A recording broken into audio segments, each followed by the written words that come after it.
Hey, this is Christy again. Um, I had some questions about a recent video I posted and a project I posted, a long layered cowl that I made on this long 24-inch cottage loom.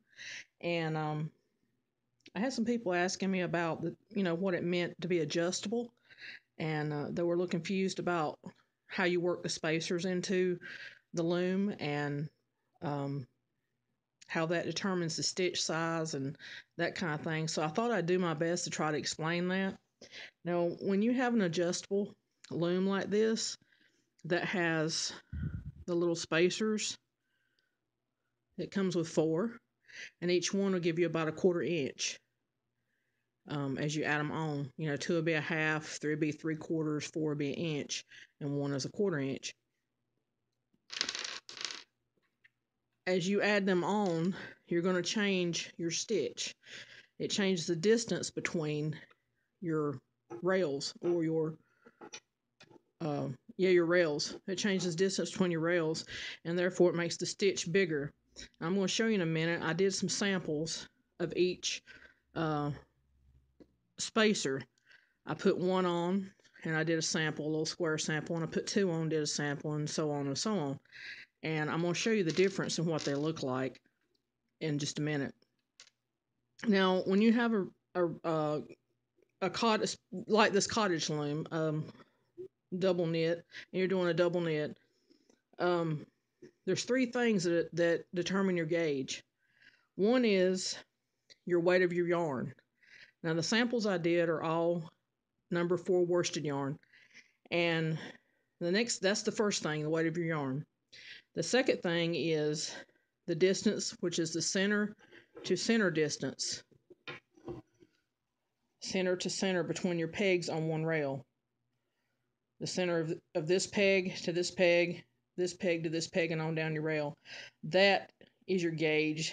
That's what determines like your 5/8, your 3/8, your quarter gauge, half gauge, whatever they say the gauge is. It's the center from one peg to the center of the other. If you measure that, that should be 3/8 because this is a 3/8 gauge loom. Okay, the third thing, that's the second thing that determines your gauge. Remember your yarn weight and the center to center between your pegs. The third thing is the distance between your rails. So that's why they call these adjustable looms. Now, before I go into the spacers and how to place them on there and what that means, I want to mention this to you. Okay, I have the Cindywood figure 8 universal with a wedge. Okay, with this loom, I can also do double knit across. I can do double knit across. I can wind my yarn and do figure 8 or, whatever double knit design I want to do. But as you look and see, the distance between these pegs are fixed. Let's just imagine this is a straight rail and this is a straight rail like this cottage loom. The distance is fixed. I can't move these pegs any closer together, and I can't move them any further apart. So whatever distance these pegs are, it's going to determine how loose my stitch is in between. And let's just measure this from peg to peg. I'm getting about 1.5 inches here. So that's even more distance than on my cottage loom with all 4 spacers because I'm only got 1 inch with all 4 spacers. So if I use a number 3 on this, it's going to be rather loose. It's going to be rather loose knit. Now I have used number 4 and it turns out fine. It turns out fine. But most of the time I don't use this as a double knit. I have, but I don't most time. Most time I use it in the round single knit and just go around like making hats and blankets and stuff like that because I want the tighter stitch, the 3/8 from peg to peg, center to center. But that's one thing that people don't sometimes they can't visualize is that they'll have a rake and they're like, well, why can't I make a smaller stitch? It's because your distance is already set and you can't change that. You can't adjust it. That's why these looms, like the cottage loom, is called adjustable gauge to some degree. But that's the difference here. And if I had another rake, I would be able to, let you visualize a straight rake and another straight rake, one that's not adjustable. Like some other Cindywood rakes are like this. They're not adjustable. You don't have the spacers to put in between the rails and adjust the distance between the rails, the pegs on the rails.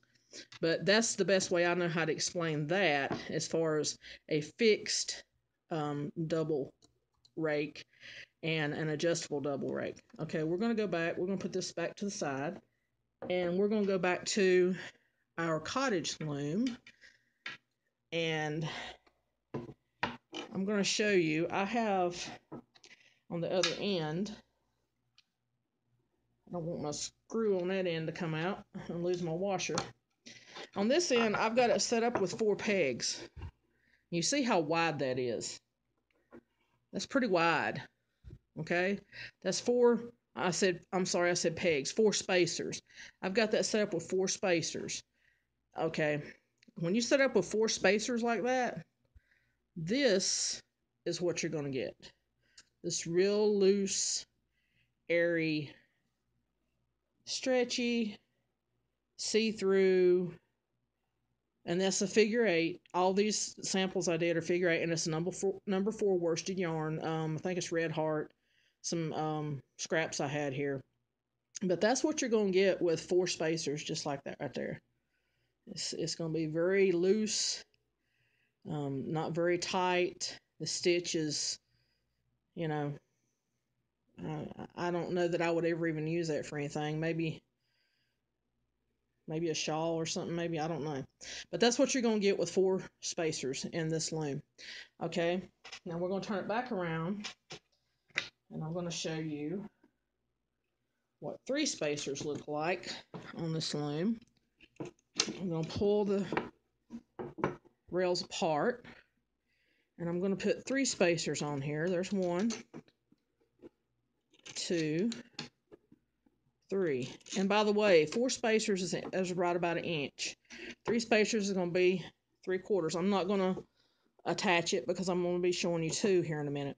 So there's 3 spacers, about 3/4 of an inch. Okay. Now here is how the number 3 looks. You see it's tighter. It's not, real tight, but it's tighter. You can still stretch it and still see through it. It's it's okay. If you wanted to make a blanket and it be kind of airy, and it's nice, but I prefer something tighter. But anyway, that's your 3 spacers right there. Okay?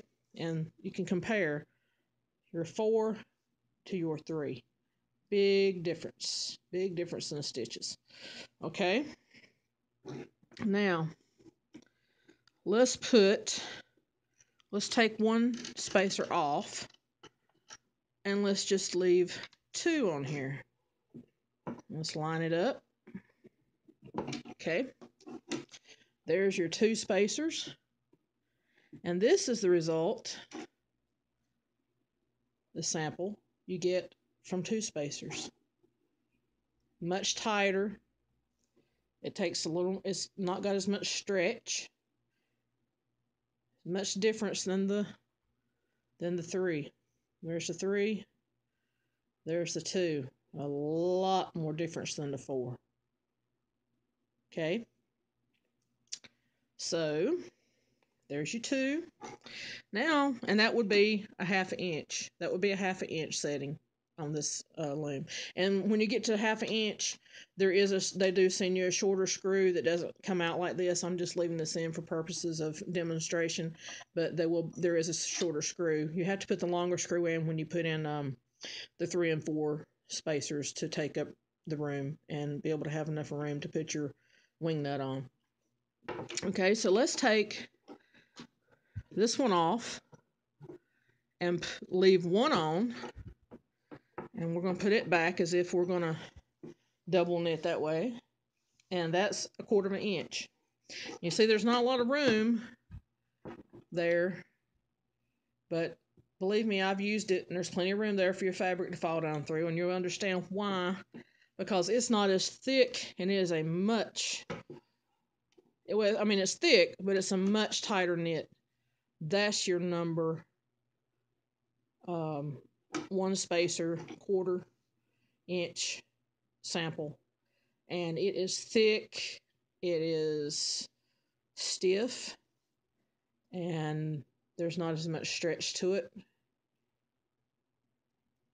You can't really see through it, but that's what 1 spacer on the cottage loom looks like on a 3/8 gauge, just like this. Okay, now we're going to lay them all out so I can show you the difference if I can get them in the camera. We're going to move the loom out of the way and my wing nut and my washer so I don't lose them. Okay, this is number 1. Let's see if we can lay it like this. That's number 1. Get that out of the way. This is number 2.